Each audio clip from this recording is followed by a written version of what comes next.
صبح امروز آب تشناب راهی چشمه شهر خوجند جاری بود. این حالت از حساب پر شدنی چاه سیستم تشناب به وجود آمده است.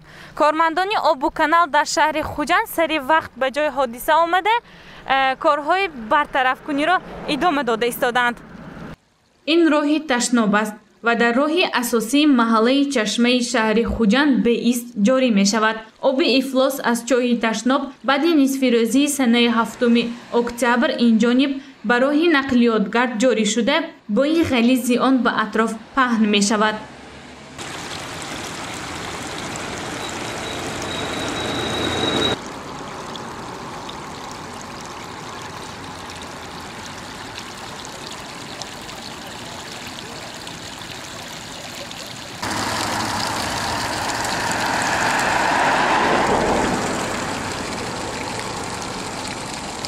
پس از چند لحظه بنوار گرفتن حالت صدموی قبور تشناب پر آب افلاس مسئولین کارخانه واحد دولتی کمونالی خوجند آب و کانال به جای حادثه حاضر شدند. آنها سبب‌های صدمه قبور تشناب را فهمیده برای برطرف نمودن کاربری دارند.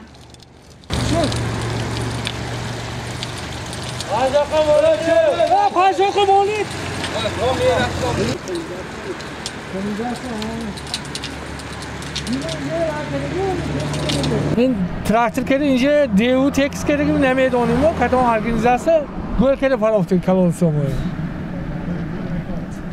کالونسومو گل شده که شغال خوب پرومده که آبی تشناب برومده و شده برافته بود. من آزو صدمه برطرف شده است. صدمه شده آمد آزو دونش تازه کرده ما کریشکه و کرده میمانیم اونجا زکاس کردیم کران آواده است. آب افلاسی تشناب 30 ساعت این جانب جاری بود، اما ساکنان به مسئولین صدموی کارخانه واحد دولتی کمونالی خوجند آب و کانال امروز سنه 8 اکتبر خبر دادند. تا این فرصت از حادثه مذکور مسئولین آگاهی نداشتند. بعدی خبردار شدن به جای حادثه آمده خطر حالتی به عمل آمده را برطرف میکنند.